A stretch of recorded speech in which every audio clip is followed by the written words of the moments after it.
Hello!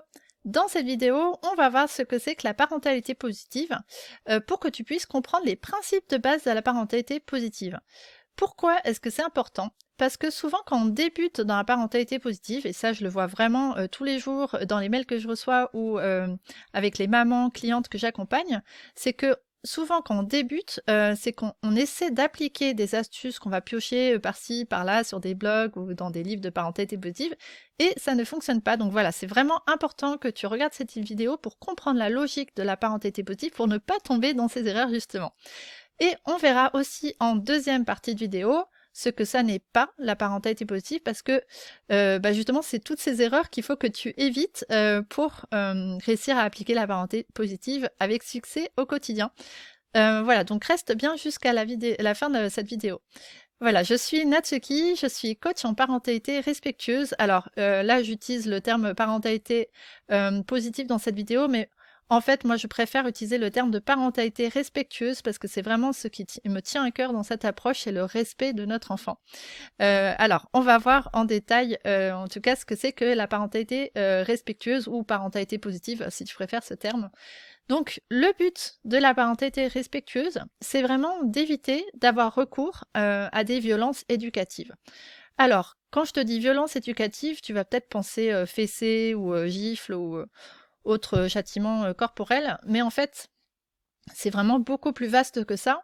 On se rend souvent pas compte, mais au quotidien, on a tendance à beaucoup utiliser soit les menaces, soit les punitions, les intimidations, l'humiliation avec notre enfant.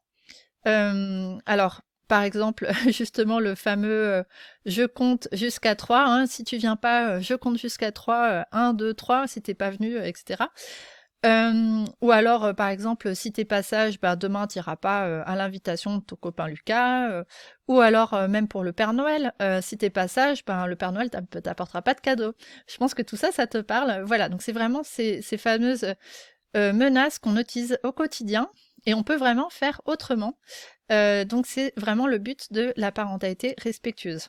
Parce que tout ça, c'est vraiment stressant pour notre enfant, c'est humiliant.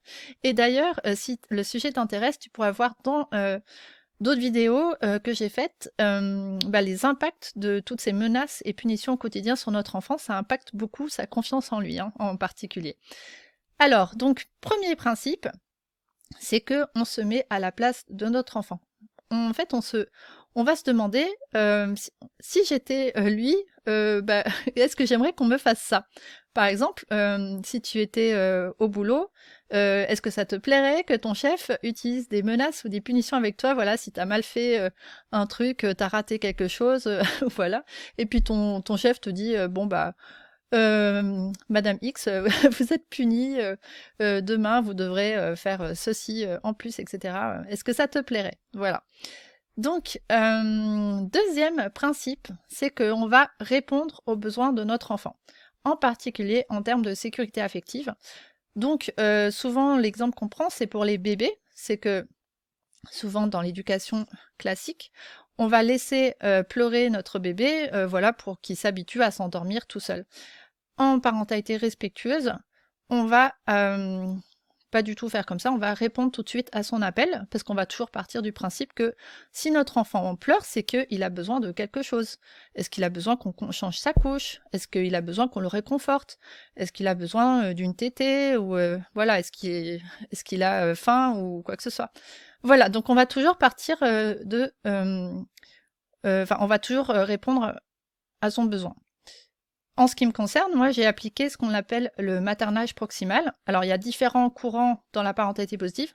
Moi, personnellement, je suis vraiment du courant maternage proximal, c'est-à-dire que j'ai vraiment appliqué le cododo, l'allaitement, le portage. Donc, j'ai beaucoup porté en porte-bébé.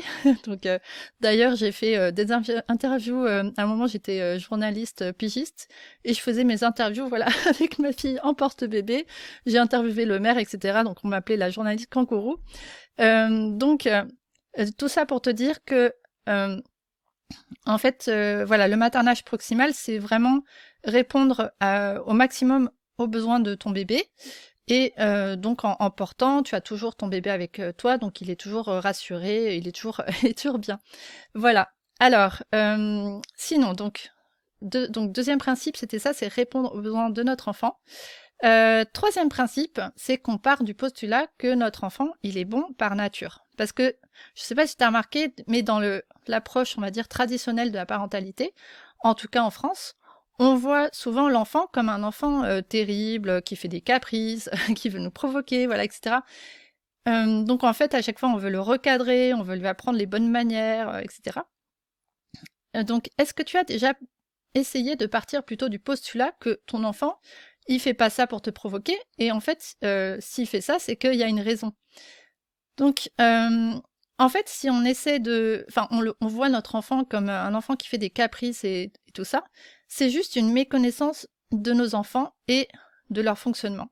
Si on remplit tous les besoins d'un enfant au niveau affectif, etc., il n'y a pas de raison que ça soit compliqué, en fait. Après, c'est vrai que quand on n'est pas, quand on n'applique pas ça au quotidien, la parentalité respectueuse, quand on n'a pas compris un petit peu comment ça fonctionne, on se dit mais attends, mais si, enfin mon enfant il fait des crises, il est compliqué, etc. Mais en fait, il faut vraiment que tu puisses faire comment dire, confiance au processus, et que en fait, si tu appliques la parentalité respectueuse au quotidien, tu verras que en fait ça se passe très bien au quotidien.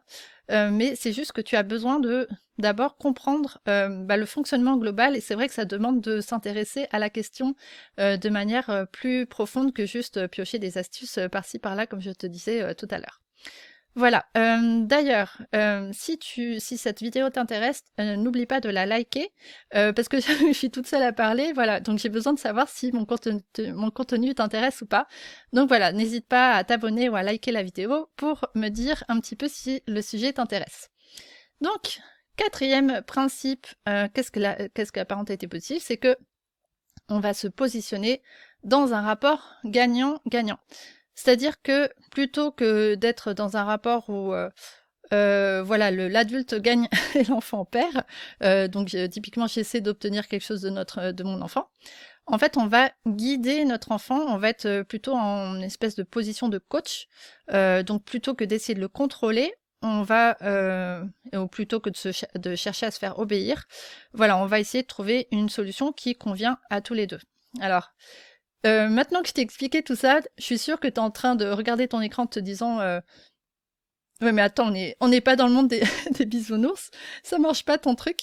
Donc, vraiment, j'ai envie de casser quelques clichés. Donc, on va voir la parentalité positive.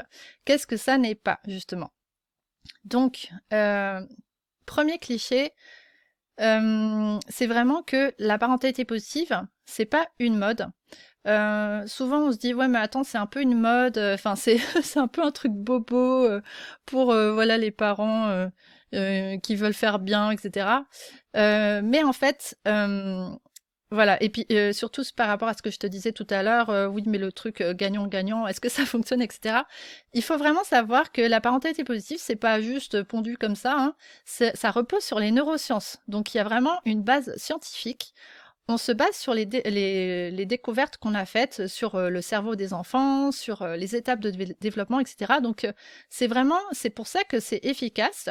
Moi j'aime pas trop, c'est vrai, parler d'efficacité, parce que c'est pas le but de faire obéir nos enfants au doigt à l'œil, etc., de les faire coopérer comme ça. Mais c'est vrai que, par exemple, il y a une étude anglo-saxonne, je vais y arriver, qui a montré qu'on obtient à peu près 79% de conflits en moins, donc de comportements débordants. Et c'est pas étonnant, c'est parce qu'en fait, on n'est pas toujours en train de lutter là, comme s'il y avait des vagues qui arrivaient, pour on essaie de passer contre le courant, etc. Voilà, en fait, on respecte notre enfant, et du coup, les relations avec notre enfant sont beaucoup plus apaisées et agréables au quotidien. Voilà, donc c'était vraiment pour te dire que ça fonctionne. Et voilà, c'est pas un truc idyllique, bobo, ou je sais pas quoi, voilà, monde des bisounours. Alors, deuxième chose à comprendre donc sur ce que la parentalité positive n'est pas, et ça, il y a vraiment un gros cliché dessus, un gros a priori, c'est que on pense toujours que c'est du laxisme, c'est parentalité laxiste. Voilà, alors ce n'est pas du tout du laxisme. En fait, on a souvent cette peur parce que il y a tout un conditionnement de notre société, donc qui fait que voilà, tout le monde fait de manière traditionnelle, Et donc on se dit, bah forcément, si je fais autrement, c'est peut-être, est-ce que je suis pas assez ferme, etc. Parce que c'est vrai que tout le monde, si tout le monde fait différemment, voilà, on a des doutes forcément parce que on n'a pas d'exemple autour de soi. Mais en fait, moi, j'ai envie de te dire que c'est justement dans la parentalité classique qu'on va tendance à être laxiste, parce qu'on se retrouve justement à devoir lâcher prise de manière forcée, parce que ben on sait plus comment faire en fait. On va laisser notre enfant courir dehors dans la rue, puis voilà, on sait plus, on sait plus comment faire. Donc, ce qu'il faut comprendre, c'est que un modèle de parentalité qui repose sur l'autorité, ça fonctionne forcément avec la punition. Donc, comment est-ce qu'on fait quand on est à court de punition? Un jour, tu vas faire, bah, trouve-toi ta punition, j'ai plus d'idées. Enfin, non, mais en fait, à un moment donné, les punitions, ça ne peut plus fonctionner parce que tu n'as plus enfin, tu peux pas monter plus haut qu'un certain degré. Voilà, donc être toujours dans le rapport de force, ça ne fonctionne pas. Et donc, c'est justement pour moi, dans la parentalité classique, qu'on va être tendance à, bah, à un moment, devoir lâcher prise parce qu'on ne sait plus comment faire, on n'a plus d'idée de punition, donc, etc. Voilà, et tu pourras voir ma vidéo sur les inconvénients de la parentalité classique et je pense que, enfin, tu me diras si ça te parlera, si ça te parle ou pas. Alors, et donc, l'autre chose que je voulais te dire sur le fait que la parentalité positive, ce n'est pas du laxisme, c'est que, en fait, dans la parentalité respectueuse, on essaie plutôt de trouver un équilibre entre les besoins de l'enfant et les besoins de l'adulte. Parce que je pense que tu as constaté que en tant que maman, bah forcément les jours où tu es fatiguée, bah tu vas avoir tendance à plus exploser sur ton enfant. Et donc, bah forcément, ça ne marche pas beaucoup plus comme ça. Donc, c'est vraiment important de comprendre que en tant que maman, tu as besoin de prendre soin de toi parce que sinon, ça, voilà, c'est ton enfant qui va prendre. Donc, on a besoin de justement cet équilibre entre les besoins de l'enfant et les besoins de l'adulte. Voilà. Donc, l'idée de la parentalité positive, c'est pas du tout que d'avoir un enfant roi, mais c'est de trouver cet équilibre entre les besoins de chacun. D'ailleurs, si tu as besoin d'apprendre à concilier les besoins de ton enfant et les tiens, sache que dans mon accompagnement de 9 mois, mon accompagnement qui s'appelle Tsuka, ça veut dire, en fait, Tsuka, c'est l'idée vraiment d'avoir une relation complice avec ton enfant, c'est du japonais. C'est le fait vraiment de comprendre ton enfant de manière vraiment tellement profonde que bah, ça fonctionne bien avec lui. Donc si tu es intéressé par cette approche, par cet accompagnement, n'oublie pas de t'inscrire sur la liste d'attente qui sera en lien juste en dessous de cette vidéo. Alors, donc ça c'était sur le laxisme, donc la parentalité positive ce n'est pas du tout du laxisme. Alors, qu'est-ce que ça n'est pas non plus la parentalité respectueuse? Donc, je pense que tu l'as compris à ce stade de la vidéo, c'est que ce n'est pas une méthode pour se faire obéir ou pour manipuler notre enfant. Parce que souvent, on m'écrit sur le blog, oui, est-ce que tu as des astuces pour que mon enfant m'écoute, etc. Donc, c'est vraiment pas le but de cette approche parentale, c'est vraiment le but, c'est d'être toujours dans le respect de notre enfant. Mais justement, le fait qu'on soit dans le respect de notre enfant, eh ben, fait que la relation est beaucoup plus apaisée au quotidien. Et donc, bah, du coup, il nous écoute beaucoup plus. Donc, c'est vraiment une logique globale à comprendre comme ça. Donc, ça paraît peut-être un peu idyllique, mais tu verras que si tu l'appliques au quotidien, bah, ça fonctionne. Qu'est-ce que ça n'est pas la parentalité positive? Donc, sinon, je sais plus, c'était 4e point, je crois. Bah, c'est par exemple parler aussi tout le temps gentiment et ou avec douceur. Donc, alors attention, si tu penses que la parentalité positive, c'est toujours de parler avec une petite voix toute douce, etc. Non, c'est pas du tout ça. C'est beaucoup plus profond que ça. Comme je te disais tout à l'heure, c'est vraiment avoir une approche globale de comment fonctionne ton enfant. Et du coup, si tu ne comprends pas ça, ça ne fonctionne pas. Donc même si tu parles tout le temps gentiment avec une petite voix comme ça, non, ça marchera pas. Voilà. Et dernier point, c'est super important que tu comprennes que la parentalité respectueuse, ce n'est pas tout le temps de prendre sur toi, de toujours être gentil aussi, mais de toujours voilà, prendre sur toi même quand ton enfant hurle, etc. Donc c'est pas du tout ça.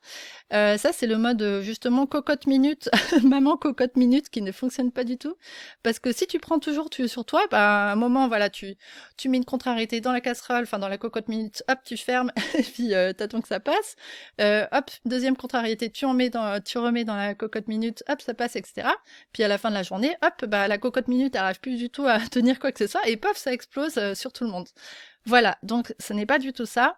C'est vraiment important de comprendre que voilà, il y a des choses que ton enfant doit respecter, ou voilà, si tu as certains besoins. Après, c'est un équilibre, parce que j'ai pas envie de te dire non plus, il faut tout le temps écouter tes besoins et pas ceux de ton enfant, parce que justement, c'est pas le but. Le but, c'est de trouver un équilibre, et c'est justement ce que je t'apprends dans mon accompagnement, si tu as besoin de, si tu as du mal à justement trouver cet équilibre. Donc, bien sûr que on va d'abord en priorité combler les besoins de notre enfant, mais c'est important aussi d'apprendre à combler nos besoins de parents. Voilà, donc de manière équilibrée. Ce serait... j'aurais besoin de faire toute une vidéo sur ce thème-là, parce que c'est un équilibre complexe. Voilà, donc en résumé pour cette vidéo, la parentalité respectueuse, qu'est-ce que c'est? C'est une parentalité, on va éviter donc les menaces, les punitions, l'intimidation, l'humiliation, etc.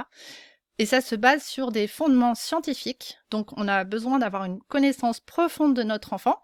Donc c'est pour ça que quand on essaie d'appliquer des astuces par-ci par-là, ça ne fonctionne pas. Donc c'est important, voilà, si on est intéressé par cette approche, de vraiment y aller de manière plus approfondie. Et ça permet vraiment d'avoir beaucoup moins de conflits au quotidien, une relation beaucoup plus apaisée, parce que justement, on comprend notre enfant beaucoup mieux. Voilà, donc tu me diras si cette vidéo t'a intéressé. N'hésite pas à t'abonner à ma chaîne pour être prévenu des prochaines vidéos. Et dis-moi dans les commentaires sous cette vidéo si tu as commencé à appliquer la parentalité positive depuis longtemps ou depuis récemment. Voilà, et puis quels sont les problèmes que tu rencontres au quotidien. Je lirai tous les commentaires et je répondrai. Ciao!